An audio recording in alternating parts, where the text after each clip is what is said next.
আপনার কোমর ব্যথা কি পায়ের দিকে নেমে যাচ্ছে? তাহলে হয়তোবা আপনি PLID, sciatica, piriformis syndrome, spinal canal stenosis কিংবা স্পন্ডাইলোলিস্থেসিসে ভুগছেন।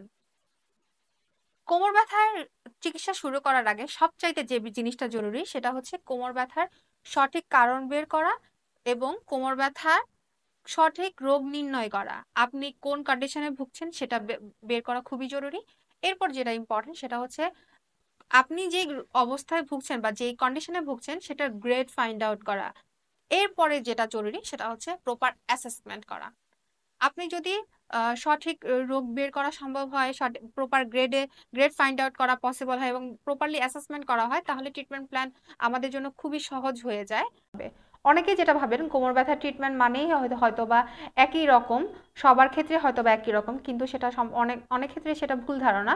কোমর ব্যথার এক একজনের কন্ডিশনে এক এক গ্রেডে এক একটা ফাইন্ডিংসের উপরে ডিপেন্ড করে ট্রিটমেন্ট প্ল্যান। কারণ হচ্ছে সবার একরকম কন্ডিশন না। আপনার ক্ষেত্রে যেটা প্রযোজ্য অন্য কোমর ব্যথা রোগীর ক্ষেত্রে সেটা প্রযোজ্য নাও হতে পারে। একটা গুরুত্বপূর্ণ ব্যাপার আপনাদের সাথে শেয়ার করি, সেটা হচ্ছে অনেকেই ভাবেন যে কোমর ব্যথা পায়ের দিকে ছড়িয়ে যাচ্ছে মানে হয়তো বা আপনার অপারেশন করাটা জরুরি।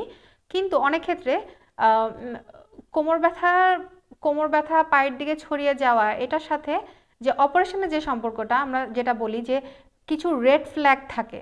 কোমর ব্যথা অপারেশন করার জন্য বা অপারেশনের ডিসিশন নেওয়ার জন্য কিছু রেড ফ্ল্যাগ থাকে, সেটা হচ্ছে হয়তো বা আপনার কোমর ব্যথার এত তীব্র ছড়িয়ে পড়ছে যেটা হচ্ছে আপনার প্রস্রাব পায়খানা পর্যন্ত আপনি বুঝতে পারছেন না, বা যেটাকে আমরাকে রেড ফ্ল্যাগ বলে থাকি বা হচ্ছে বিপদ সংকেত বলে থাকি। এই ধরনের সহ আরো নানান নানান রেড ফ্ল্যাগ আছে কোমর ব্যথার ক্ষেত্রে। তো সেই সিমটম দেখা গেলে হয়তো বা আপনার সার্জারি ছাড়া হয়তো বা আর কোনো অপশন নাও থাকতে পারে। তাই কোমর ব্যথা শুরু হওয়ার প্রথমেই প্রাথমিক অবস্থায় যদি আপনি চিকিৎসা নিয়ে নিতে পারেন, ফিজিওথেরাপি শুরু করে দিতে পারেন, তাহলে হয়তো বা আপনি আপনার অপারেশনটা নাও লাগতে পারে বা আপনি খুব অল্পতেই আপনি ভালো থাকতে পারবেন। তাহলে আপনার কোমর ব্যথা শুরু হলে সবচাইতে আহ, যে কাজটা আপনারা করবেন সেটা হচ্ছে যত দ্রুত সম্ভব একজন ফিজিওথেরাপি চিকিৎসকের পরামর্শ নেবেন।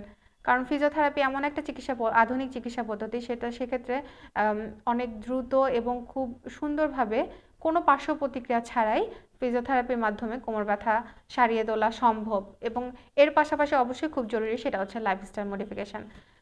ফিজিওথেরাপি এবং লাইফস্টাইল মডিফিকেশনের মাধ্যমে কোমর ব্যথার রোগী ভালো থাকতে পারে।